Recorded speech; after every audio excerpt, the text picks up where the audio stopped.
Welcome to the Here's Waldo podcast, where we sit down with top visionaries and creatives in the video game industry. Together, we'll unravel their journeys and learn more about the path they're forging ahead. Now, let's get started with the show. Hi, I'm Lizzie Mintos, founder and CEO of Here's Waldo Recruiting, a boutique video game recruitment firm. This is the Here's Waldo podcast. In every episode, we dive deep into conversations with creatives, founders, executives about what it takes to be successful. You can expect to hear valuable lessons from their journey and get a glimpse into the future of the industry. This episode is brought to you by Here's Waldo Recruiting, a boutique recruitment firm for the game industry. We value quality over quantity, transparency, communication, and diversity. We partner with companies, creatives, and programmers to understand the why behind their needs. We provide a white glove experience that ensures a win-win outcome. Before introducing today's guest, I want to give a very big shout out to Martina Welkoff of Goldenrod VC for introducing us. We were just talking before the show, huge supporter of women in the industry. So thank you. Today we have Irena Pereira with us. Irena is the CEO of Unleashed Games, a video game startup making games that bring people together through deep co-op gameplay. Inspired by her experience on games such as World of Warcraft and Monopoly Go.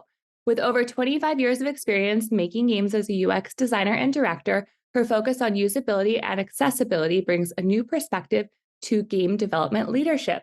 Let's get started. Thanks for being on the show today. Can you share a little bit more about Unleashed Games and what it is today and your vision for what it will become in the future?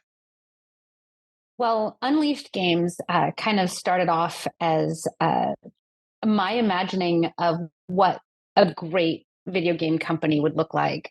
That we would not only be building a video game that would be pro-social and would help people be better people through amazing gameplay, but also creating a team that was more humane in how it functions and has a more democratic way of making decisions and also sourcing perspectives.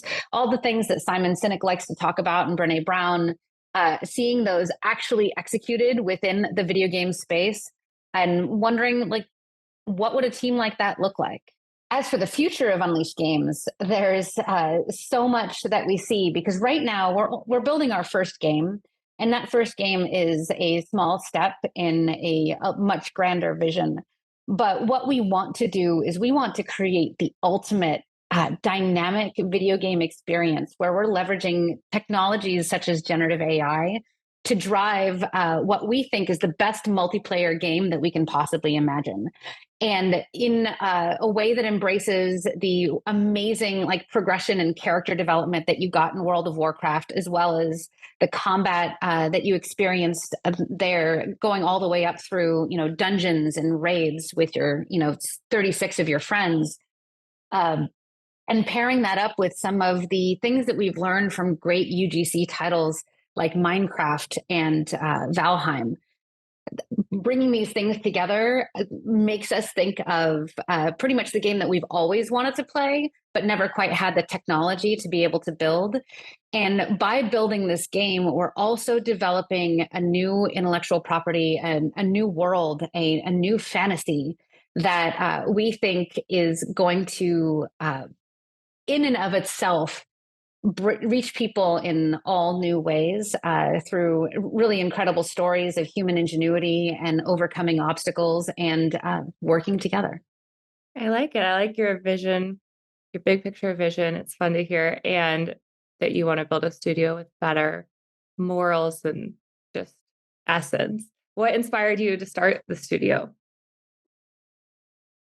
I've seen over $300 million set on fire by teams in big publishers. Yes. I have been present on the decks of many Titanics and seeing them going straight for the glaciers and having the whole team screaming and saying, "Glacier," and having the captains and the leadership completely missing that. There's a better way. In fact, I experienced that better way when I spent 2 years working with the United States Air Force in their unit. At the time, it was an experimental unit called Kessel Run. And I joined the team that eventually grew to about 400. And I think that they're probably at around 4,000 now. Wow. But their job was literally to drop into the offices of airmen around the world, stationed around the world, and figure out what their work was day to day, map that out, and then build software to make it easier. Cool.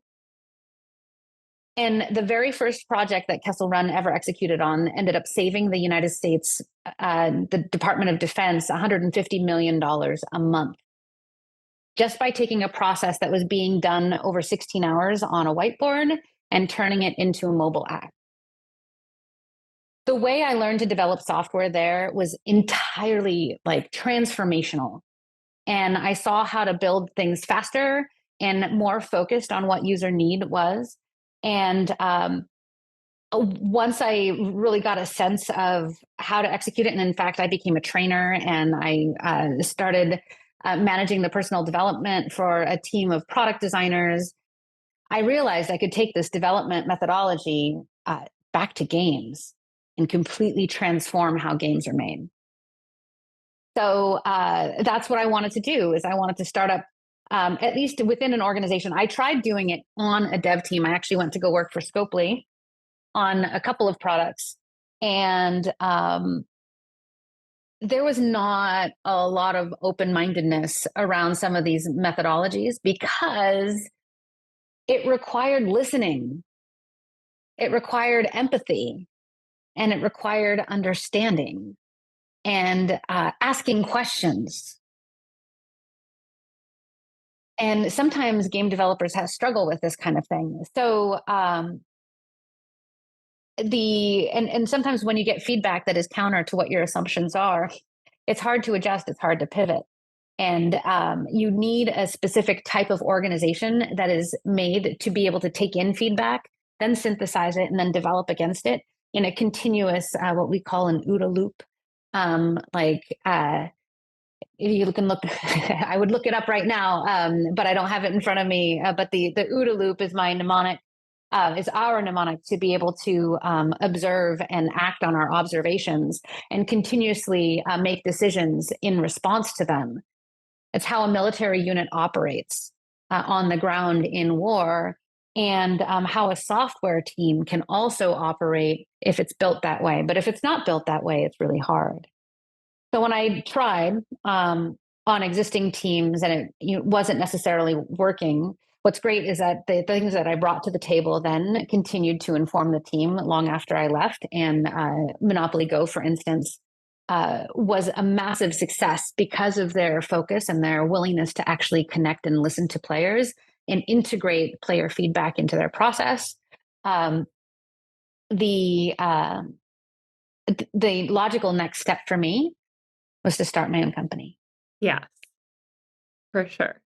But so some things were adopted a bit at Scopely, or not really, because the organization was just set in their ways, I guess. Oh, things were adopted. Well, Scopely, I think, is a better organization for the things that at least I helped champion, and other UX designers and directors had championed there. But I mean, this is what we do as UX designers: is we bring the player to the table, and we bring the player into the conversation in a way that should inform the design. And it's really up to a dev team as to how much they listen to that player, whether that player is a physical person that they talk to, or if it's a persona, which is like what we call an amalgam of what their potential player can look like. But a lot of these methods are supported in lots of like great sales process designs. Like, you have to know who your ideal client is in order to be able to speak to them. And so it's not rocket science. It's not new. It's just bringing it to dev teams, where like dev teams operate in a world where the creative director has all power and all opinion, and it's their job to authorize things. And so it's a little bit counterintuitive, and it's just hard to merge those two methods because, and especially bringing people over from dev teams into our way of doing things. Wow. I apologize to my team all the time. I'm like, I'm sorry, I'm ruining you for other teams because you're not going to have this level of input most other places. I mean, obviously, I don't want them to go anywhere else because I mean, and I don't think they would. We just need the goal right now is being able to continue paying them and being able to fund our development. So can you give more insights into how you're going to set up your team just for anyone listening that wants to have a different method when they're starting a studio? What are some things to keep in mind? Well, some key things to keep in mind, and this is kind of the way that we think about it. And like when people are looking to get into the industry right now, there's a lot of dev teams out there looking for help that are small dev teams. They're small, scrappy startups. There's not a lot of work, and in fact, the big companies have laid a lot of people off. So now is the time to either start your own thing or find a small, scrappy startup to work with and help them execute on a pre-production product. So the way that we have been operating, that I believe has been most successful, is we live on this mantra of what I call kind of like it's a lean principle from Eric Rice and the lean startup. But it's truly like, what is the smallest thing that you could build in order to be able to learn the most? So what do you need to prove? And the way that you frame the answer to that is that you can't just jump straight into the answer because you still have to ask the question of what are you trying to prove? And then that goes back and that becomes your business target. Yeah. So if you want to prove something, okay, what are you trying to prove? Okay, if you want to prove this, what are the conditions that say that that proof is correct? What do you need to believe in order for that to be true? And then that belief should drive what it is that you're going to build. And then hammer on it, make it the best that it can possibly be. And then just continue building on that. Because once you've accomplished a basic goal, like say, what we did was we needed to be able to log into our own game. For our first line of code, we needed to stand up a Unity project and be able to log in. That's the first thing we needed to prove. And we did it. Okay, what's next? How many players can we get in there? Now we can get 2 players. But keeping the goals small and attainable helps accelerate you for each and every push beyond that. Yeah, but you still have your big North Star and you're really clear on what it is. And then you make baby steps, like reverse engineer it. I like that. I do the same. Absolutely. But also keep that North Star, right? Like you can have your North Star, but have that be as general as possible because you have to have flex room to be able to wiggle around to where it's going to go because you always need to adjust your assumptions based on new data. Yeah. Because that's how we learn. Absolutely. So I read a little bit about you before the podcast, and I would love for you to share your story about what it took to get hired at Blizzard and your experience there as a solo a team of many men. Oh my goodness. I think I applied to work at Blizzard like 4 or 5 times. Working at Blizzard was my dream job. And I started off in college playing Warcraft, and then later Warcraft 2 came out. I was actually a big time RTS player, which is how I found Blizzard. And then I played Diablo, and I was head over heels for any game that Blizzard would ever put out. And I really wanted to work there, and I felt like I would continually get rejected. And at the time, like when you applied, it wasn't an email. You were literally sending in an envelope with a printed resume on it. And you would wait in the mail for your rejection letter. Seems like it would hurt more that way. It's painful. Yeah. Yeah, right. So it was at least like a 2-week turnaround. But there was a point where I had been working at a company called the Hollywood Stock Exchange, and we had an online stock market where you could buy and sell like movie stars and movies as stocks, and we would like anticipate how big their releases would be and whatever. a super cool product. If you can look up more about it. And all I wanted to do, like I was playing a lot of EverQuest, and I knew that World of Warcraft was out, and I had played in beta, and I was like, oh my gosh, I need to get on this team. And since I had brought engineering into my skill set at the Hollywood Stock Exchange, I was, building the front end of the web pages because this is a web game. But I had engineering skills. It was really through engineering that I was able to like cut through the noise and get an interview. So I've also heard from many other people that with Blizzard, you just have to apply like 4 or 5 times in order to be able to get their attention. So don't be disheartened at the first rejection, right? And then when I went in for the interview, it was so funny. They said to me, "We've been looking for you for 2 years." And I said, "I've been applying for 4." Yeah. And it was So like, yeah, like they were looking specifically for somebody who had like the engineering chops to be able to like code the interface for World of Warcraft, but also the design chops because they needed somebody who was full stack, somebody who could do game design, who could do art, who could do the programming, engineering, and launching. And that was, I guess they were having a hard time identifying.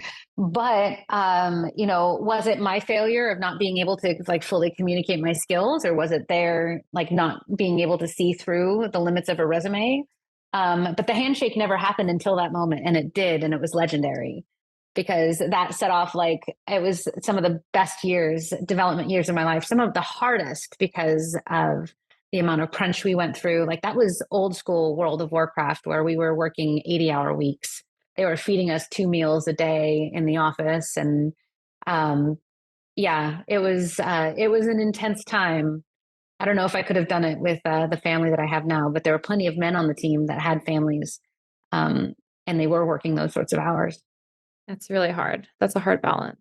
We talked about building an inclusive company that, accepts your family and accepts your whole self. Can you talk about just the culture that you are working towards building? And I think a lot of people talk about building a diverse and inclusive team, but that's not always the case. So how do you go from saying you're doing it and wanting to do it to really doing it? And what does that look like? Sometimes it's just little reminders, and somebody, being the CEO, I can be a jerk sometimes because I can ask the hard questions, and I say it out loud. I'm like, "Hey, I'm gonna ask a hard question right now," and then I sometimes ask questions like, "When is it gonna stop being I know a guy and be I know a girl?" Yeah. Right. Or, hey, can we broaden the net? Can we widen the net that we're casting to be able to hire this next position? And having somebody unafraid and willing to ask those kinds of questions is an important part of a business because everybody's going to be putting one foot in front of the other and doing what's easiest. And I know a guy is an easy answer to a lot of questions. There always is. There always is. Another thing that I pride myself on is, whether or not the team is comfortable with it, and it's an ongoing process because they're not used to it, right? But I do what I like to call, I like to farm for dissent in public spaces. Hey, everybody, like if you disagree with me, you can either reach out to me privately or call me out right here and now. Because like those are the hard conversations that you have to be willing to have because you don't want false positivity. That's called toxic positivity. To be able to create a psychologically safe space, like psychological safety is my utmost concern. In order to be able to create that sort of space, you need to be able to make space for people to disagree with you. And then make it safe for them to, and to know that they won't get retribution, won't get fired. And that's a process. It takes time for a team to get there. It's so hard. I mean, you're people's boss. It's always so interesting to be somebody's boss and have them come to you and tell you the thing they've been scared to tell you. Just a different dynamic. Well, yeah. And like some people have to go through their own form of therapy, right? And it's Absolutely. like work therapy. They're, again, hard questions. I sometimes will ask in a meeting, like, hey, is that you responding or is that your PTSD responding? Because there is that from games, right? Where, Simon Sinek likes to say that we hire people for their brilliance, and we try to find the smartest person in the room. And then when you bring them onto teams, you immediately silence them. That's true. That seems like an anti-goal. Yeah. Because nobody feels safe. They're like, oh, I don't know, like they're already doing their thing. I don't want to disrupt. I don't want to rock the boat. That's not how a pirate ship operates. A pirate ship operates that the leader serves at the pleasure of the crew, not the other way around. That's what democracy is. And the other way around is authoritarianism. And so this is like this company is entirely an expression of trying to find an actual practical execution of what democracy looks like in a fair environment where everybody has an equal say, everybody has an equal chance. Onboarding, I feel like, is the most important thing. How do you ingrain that in people when they start? And I feel like you can tell people as much as you want, but you have to show people. So how do you, I mean, it sounds like you talk in meetings, but what else can our listeners take away from this and really do in their own companies? I think it's an amazing goal, but people find it challenging to execute. Well, it is, because if your leadership isn't supportive of that, then it could mean the end for you, right? Because most environments aren't psychologically safe. And in fact, most professional advice is, never demonstrate vulnerability, always show strength. And, toxic positivity is better than transparency. There's 4. And those are unsustainable practices because, like, humanity is not good about taking out their trash or sorting through their baggage. And emotional baggage is the same exact way, or that having that underlying current of disagreement is also the same thing. It builds up over time. It becomes a scab, or it becomes arthrosclerosis, right? We can get clogged up by an inability to be able to talk about things that are hard. And part of that inclusive environment, it's less hiring, I mean, yes, we definitely have to hire more diverse talent because, oh my God, yes, that's a given. But we can't hire that diverse talent if there's no way for them to effectively contribute. And we don't have inclusive practices in how we operate our teams. And that inclusive practice is literally just opening the floor and listening, farming for dissent, finding people who disagree with you, and then telling them why. Why is it that we're building this thing, and how will it make an impactful difference? Yeah, like Simon Sinek, that once you find your why, everyone else can be on board and see it. I also think it's hard as a leader. You have this big vision, but it's hard to effectively communicate it. And even when you think you've communicated it, maybe it's not always clear. It's a struggle. Well, what's great is that we have this game that we're building that is literally an expression of what it is that we're trying to do in our company. And there's a concept called Conway's Law, where Conway's Law states that the software will often take the form of the the communication pathways on a development team. Yeah, for sure. So the way that I see that expressed in games is that if a game team is miserable, there's no way in hell that game is going to be fun. That's really right. true. And if your team can't communicate, nobody's going to be able to understand what's going on in your game. You're going to have siloed functionality, siloed features that don't properly interconnect. So you need to be able to drive, or what we've done with our game has this tagline of forge friendship, save the world. And forging friendships to save the world also is expressed in how we build our game, is that we need to forge friendships with each other to be able to make this game. And we have to be vulnerable. We have to be empathetic. We have to listen as much as we talk. And if we can have it like be interrelated and consistent in both the game itself and in how we build the game, we will build the right thing the whole way. Yeah, that makes sense. Tell me about how games can change the world. I know that's your headline.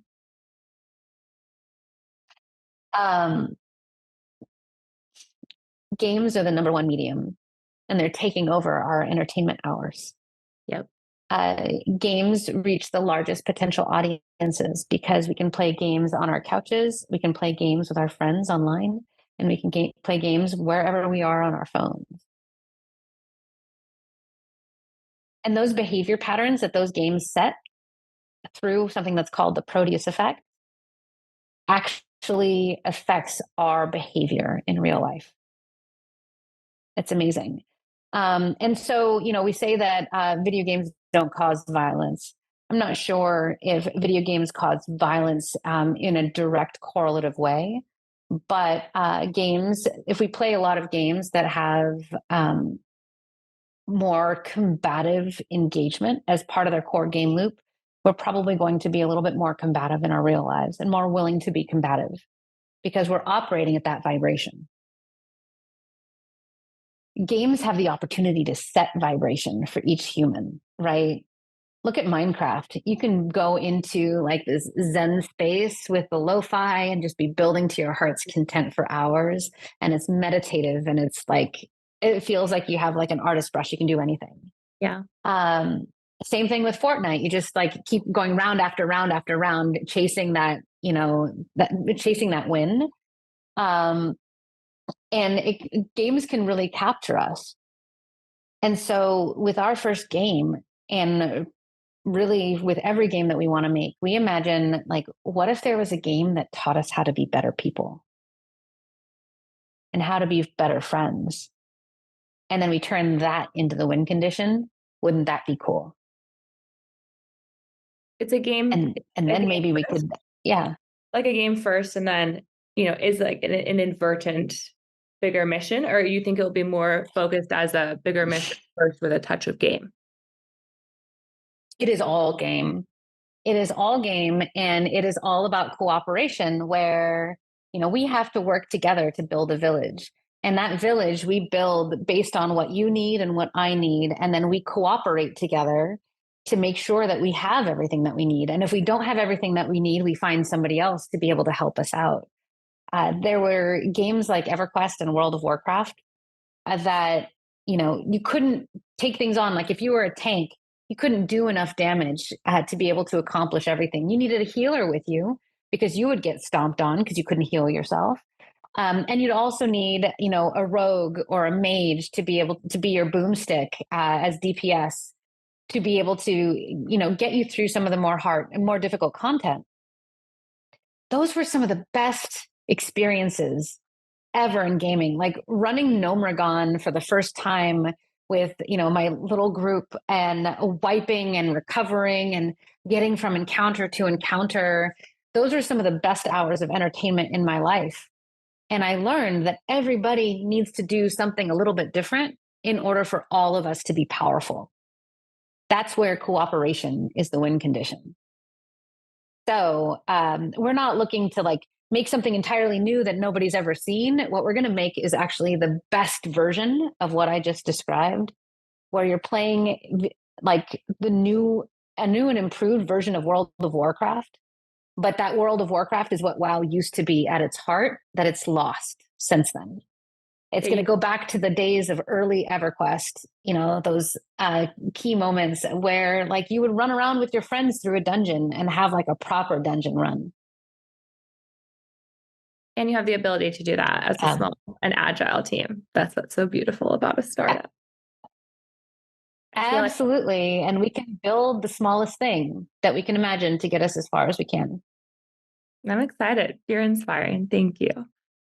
A lot of success is just about taking a calculated risk. Do you have a particular instance where you or your team took a big risk and that ended up in success or failure, right? Oh, our biggest success so far was actually we applied for A16Z's new gaming accelerator called Speedrun. Yeah. And we applied earlier this year, and then early in May we found out that we had gotten one of the coveted spots, and we were one of the first speedrun companies.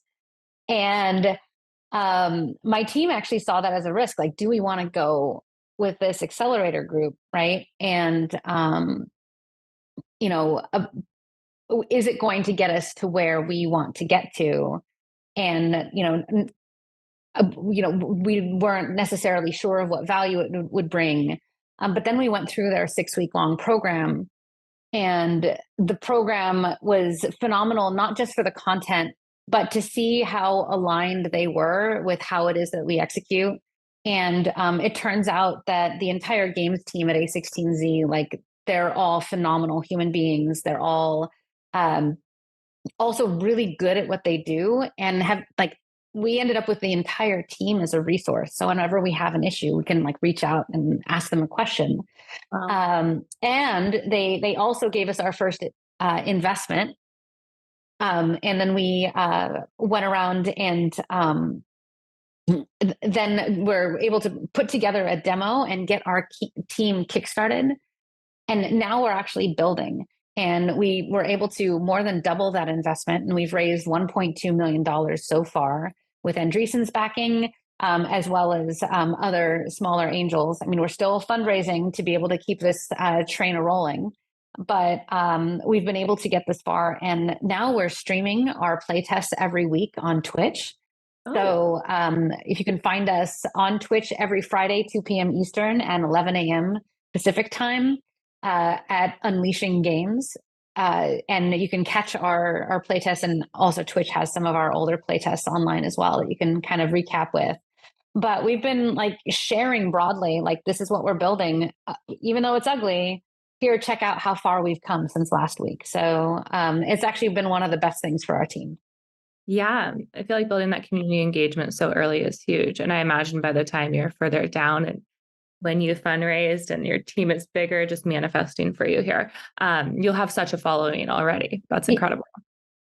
Yeah. And but look at the success that like, just jumping into speedrun and saying, like, yes, we're just going to make this decision and run through. And we wouldn't be where we are today if it weren't for that investment.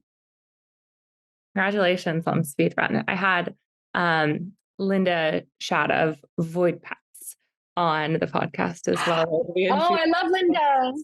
Yeah. Speedrun's exciting. She and Ben are the best. Yeah, she is a hoot. Check out her podcast. I just rewatched it last night and she was really making me laugh the whole time. Like, she has such a funny personality. She's doing her thing. She's hilarious. She's really fun. Good. I'm glad you were a part of that. And I'm excited for the next cohort too. And just for this idea of teaching people all these things in this short amount of time. And I'm excited to see all the new studios that come out of it too. You touched on before, but there are so many layoffs from big studios, but this is also such an incredible time of incubation and new companies starting up. That's the way this industry goes, is there's, like, an expansion and contraction cycle, but that's everything. Like, this is the Buddhist concept of breath, right? But in that contraction creates an opportunity for new ideas to spin up. And it's actually wonderful for the startup community and for founders, because there's a lot of opportunity. I think we're in a kind of a holding pattern in terms of VC right now. But if there's anything that I know about VC, nothing holds them back for long. And there will be a quick picking up of the pace. And the more that you have prepared now in terms of your idea, like, get your friends together, and find the people who can build something and build it, throw it in front of, venture capital and see if you can get investment. It's so worth the journey. That's a huge risk that I took, and I couldn't be more grateful for where I am right now. What are some of the lessons that you've learned along the way in this entrepreneurial journey of yours? Take risks, just do it. Yeah, bias for action. The more time you take to make a decision, um, the more you undermine your ability to be successful, because you have to take quick, decisive action to be able to really do this job. And sometimes it's a big risk, and the more you calculate, the more you sit on your hands, and then you'll lose your launch window. Yeah. And that's actually one of the things that I was just telling my team today, is that we have a launch window lining up, and we need to be able to hit it, because there's various points where we will be able to launch, but in order to hit it, you need to make quick, decisive action. Yeah.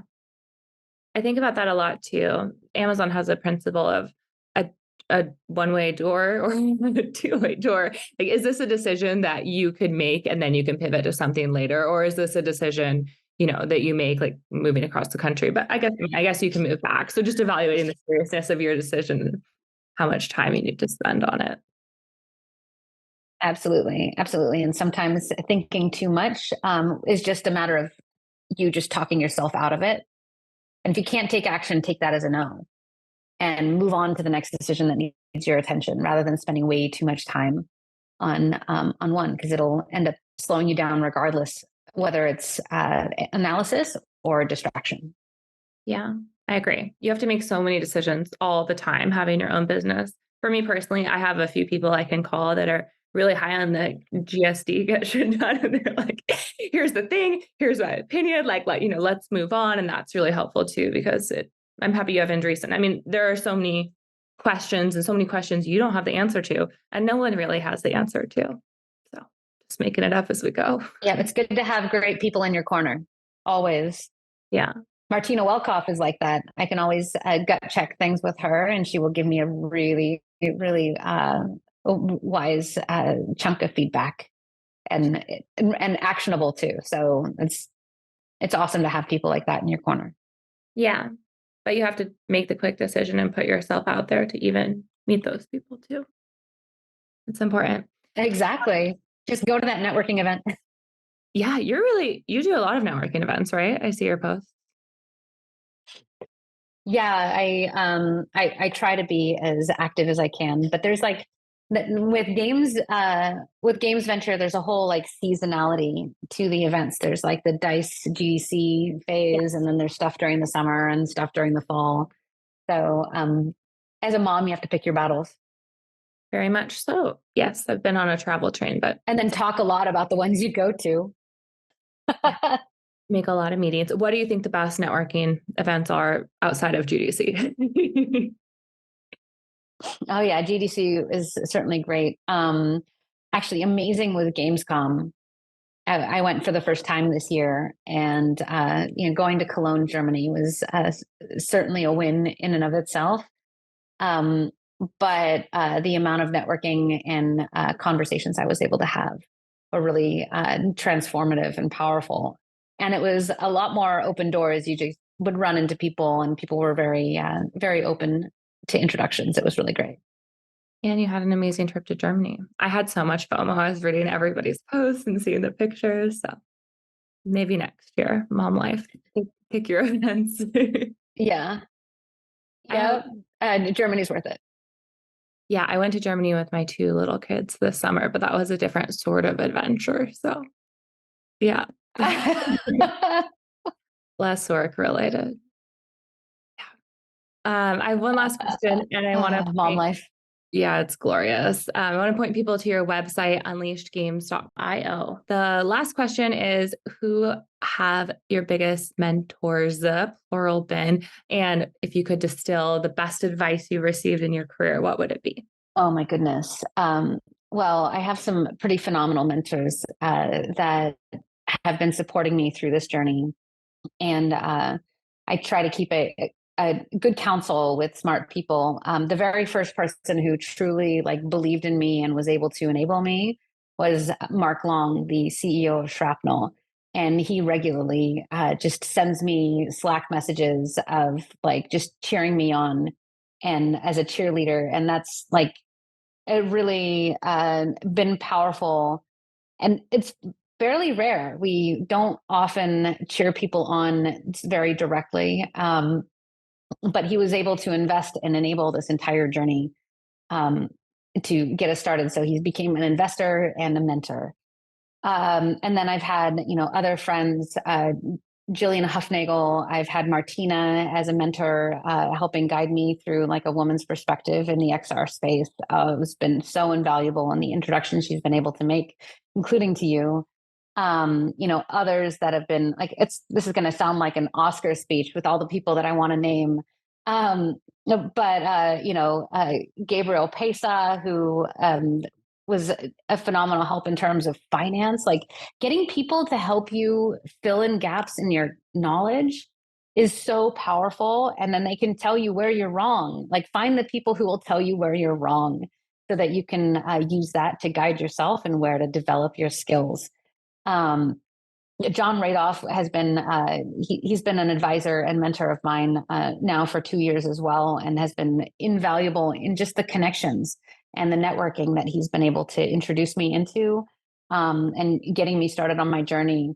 But I guarantee we all have individuals like this in our network that we don't quite know how to access. And sometimes it's just a matter of like reaching out to them and asking them out for coffee and starting that relationship, because we all just want to help, because that's the way that we can build up good karma, just being of service to each other and helping each other be better and cheering each other on.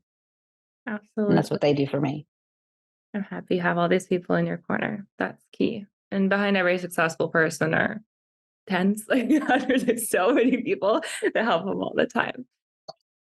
We've been talking to Irena. I mean, also, if I can just add one more thing. Yeah, you go. And yeah, but in terms of like people who are mentors too, like you should feel that way about like a co-founding team too. Like bring on people onto your team who you think cover your gaps and can mentor you in those gap spaces.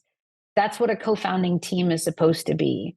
And so, my core team of, Dave, Chris, Tom, and Brian, and Jason, who came on later, like having people like that in your corner who help you cover those gaps makes every difference in the world. And don't be stuck like that. You have to do everything on your own, because that's not the way great teams are made. Great teams are made in collaboration. You have to give away your Legos. There's a great Harvard Business Review article about when your team grows and how you give away your Legos and other people start doing all the things you used to do. And it's okay to divide that. I took a really interesting called Genius Zone. I think I'll send it to you. It's I did it at a conference, but basically you identify what is your genius zone and what you're really good at. And you identify your team's genius zone, and it should be a yin to your yang pretty much. Complement. Yeah, you need to have somebody that complements you. And I think a lot of your intuition is to find somebody just like you. You like people that are just like you. But really, it's so important to have people that see in your blind spots that you can work with and understand where your blind spots are in general. Like my personality is taskmaster extraordinaire. I get a lot done, but I was super low on the wonder. So for me, I really need someone who has a lot of wonder, because I just don't have that. I just execute, right? So important to know where you stand. You have to have a yin to your yang. Yes, absolutely. We've been talking to Irena Pereira, the CEO and founder of Unleashed Games. Irena, where can people go to maybe give you money in your funding, follow along with your company? You mentioned your Twitch, follow along with your thought leadership on LinkedIn and all the awards you're getting. Where can people go to follow you and your company? So the best place to find me and get all the different ways to find me in other channels is on my, is it Twitter or X? Twitter? Everyone is like Twitter or X. Whatever it is. Yeah. I call it, it's X Twitter. But my Twitter handle is @Aneri, which is Irena backwards. And you can also find me at Irena Pereira on LinkedIn, and learn all about Unleashed Games at unleashedgames.com. And our various socials are linked from that website. But we're about to actually launch an entire co-founder interview series. We've got lots of content incoming to really help people learn about who we are and what we do and why we do, most importantly. So please be sure to sign up for our newsletter on that website, because they are the first to know about everything that we release. Thank you. I'll sign up too. Thanks for being on the show. Oh, yay. Thank you so much, Lizzie. It was great to chat with you. Thanks so much for listening to the show this week. To catch all the latest from Here's Waldo, you can follow us on LinkedIn. Be sure to click subscribe to get future episodes. We'll see you next time.